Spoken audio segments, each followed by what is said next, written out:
ఆంధ్రప్రదేశ్ రాష్ట్రం నెల్లూరు జిల్లా ప్రజానీకానికి ఒక చిన్న వార్త.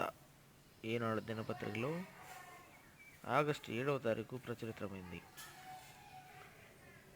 నెల్లూరు జిల్లాలోని వెంకటాచలం మండలం సర్వేపల్లి రోడ్డు రైల్వే గేట్ దగ్గర ఒక బహిరంగ వేలం జరగబోతుంది. ఆగస్టు 8, 14 మరియు 22 తారీఖుల్లో. ఈ ప్రకటనలో చూపబడినటువంటి 4 రకాల మోడళ్లు కలిగినటువంటి వాహనాలను